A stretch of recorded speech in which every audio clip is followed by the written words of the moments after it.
U.S. Treasury Secretary Janet Yellen says Iran must face economic sanctions after it launched an attack on Israel. Tehran says it had to retaliate after Israel killed its diplomats in Syria.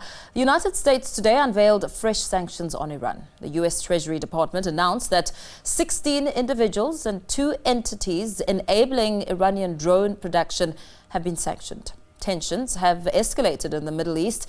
Israel says this will not go unpunished. Yellen says this tension will have an impact on the global economy. The G7 countries are also grappling with changes and challenges posed by the war in Ukraine. But regarding China, the US has opted for a more softer stance. It believes that robust trade and investment are beneficial. Brazil will be hosting the G20 meeting this year, and the US says it's looking forward to this important gathering.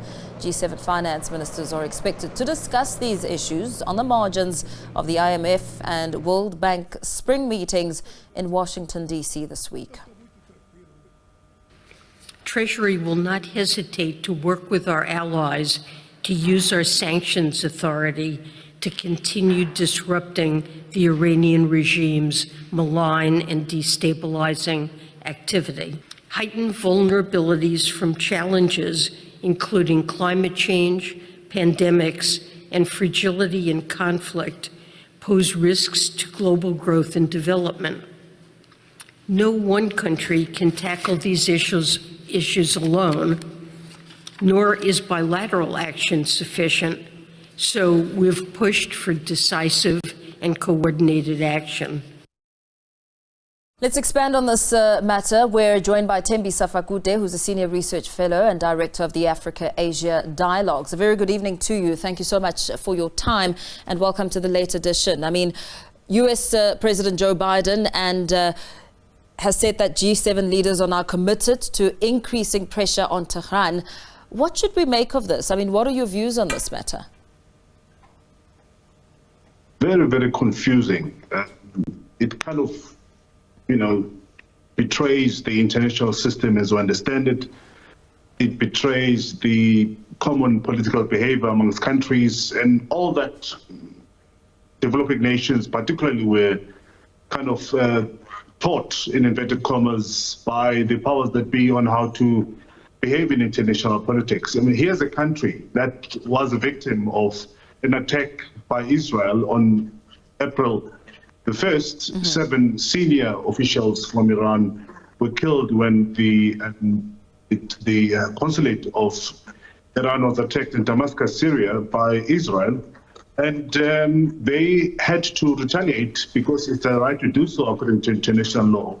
But now we're all observing Iran being portrayed as an aggressor in this regard, notwithstanding that Israel that continues to kill thousands of people in Gaza and destroy in a very large scale properties in Gaza and infrastructure, is portrayed as an innocent party this time around. Nobody condemned Israel when Israel went to attack the embassy of the embassy of Iran in Syria, and nobody is even, planning to impose sanctions against Israel because of the destruction that it continues to create in Gaza and in the West Bank. And today we're sitting, all of us, observing these nations condemning Iran and further escalating the sanctions against Iran. So it's confusing, but I think what this is going to be doing is basically throwing the entire culture and international politics as they know it out the window. People can do as they wish, countries continue doing as they wish. What does it signify in terms of alliances and perhaps a show of muscle and force? Well, it's hypocrisy at its highest order, because these countries will protect Israel whatever it takes.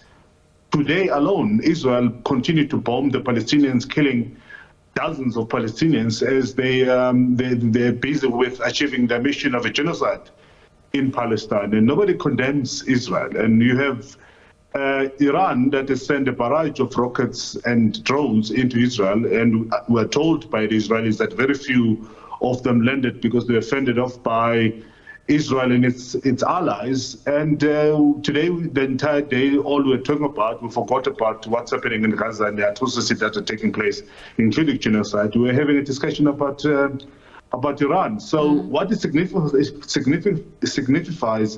is a new culture in international politics. And unfortunately, you're going to have these brutes that are sitting somewhere beginning to act openly as they wish, because if Israel can get away with it, anyone else will get away with it. I just wonder how they're going to deal with Russia moving forward, and what words that they're going to use to convince the world that Putin isn't wrong when it comes to Ukraine. Yeah. We know that sanctions have become one of the most favored tools for governments to respond to foreign policy challenges, be it a conflict or any other geopolitical challenges. How successful are sanctions really in changing a target's conduct? I mean, for one, the West has imposed sanctions on Iran over the years, which Britain say that it alone has introduced more than 400 different economic sanctions on Iran. Well, sanctions are ineffective. If you look at all those countries that have been under sanctions, whether it's North Korea, Iran and others, they've managed to succeed. In fact, in terms of technology, when it comes to armament, they are even much more advanced. We saw what happened on Saturday with Iran. Here's a country that's been under sanctions for years, but they've managed to come up with technologically advanced drones and missiles that were sent thousands of kilometers away from Israel, and they did manage to reach Israel. So sanctions are no longer effective, and they're not effective because we've got other alternative powers in the world that have emerged ever since, including countries such as Russia and China, who are now providing alternatives to the products and services that these countries are often deprived of. So they're not as effective as they used to. I mean, when the United States was dominant, including some of the Western countries in terms of provision of goods and services, yes, these countries could feel the pinch. But these countries, number one, they've learned to self-sustain and they learn to survive. But importantly, there's now other big powers in terms of providing alternative goods and services to the countries that are sanctioned. So it's not as it used to be, and therefore I would like to believe, and I'll argue that sanctions, particularly those that have been imposed on Iran over the years, are no longer as effective as they were. How does this now further escalate the tensions in the Middle East and the ripple effect it could have?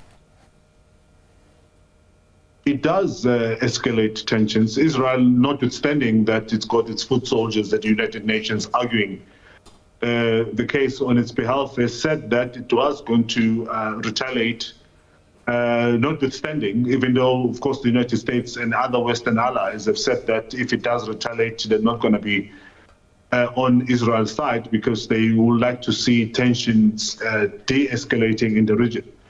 But Iran has also said something similar, that should Israel decide to retaliate this time around, they're going to come back or retaliate with even much more force.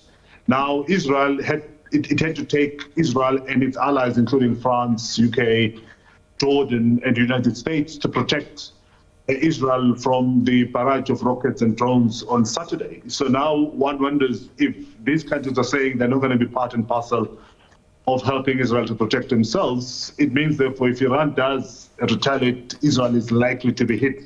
Because notwithstanding, of course, that Israel was protected and had to augment its protection from these countries, some missiles did land.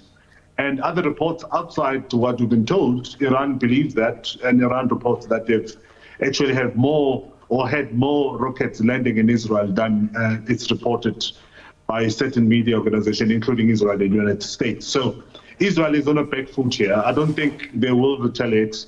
Even if they do retaliate, it's going to be measured. But should Iran retaliate, Israel might just be found wanting, and you might just find that they will incur casualties and destruction of property. Very well. Thank you so much for expanding and giving us some depth on this very pressing matter. Thembisa Fakude, a Senior Research Fellow and Director of the Africa-Asia Dialogues, speaking to us about the impact of the tensions in the Middle East and, of course, Iran and the G7 leaders committing to acting together to increase economic pressure on Tehran.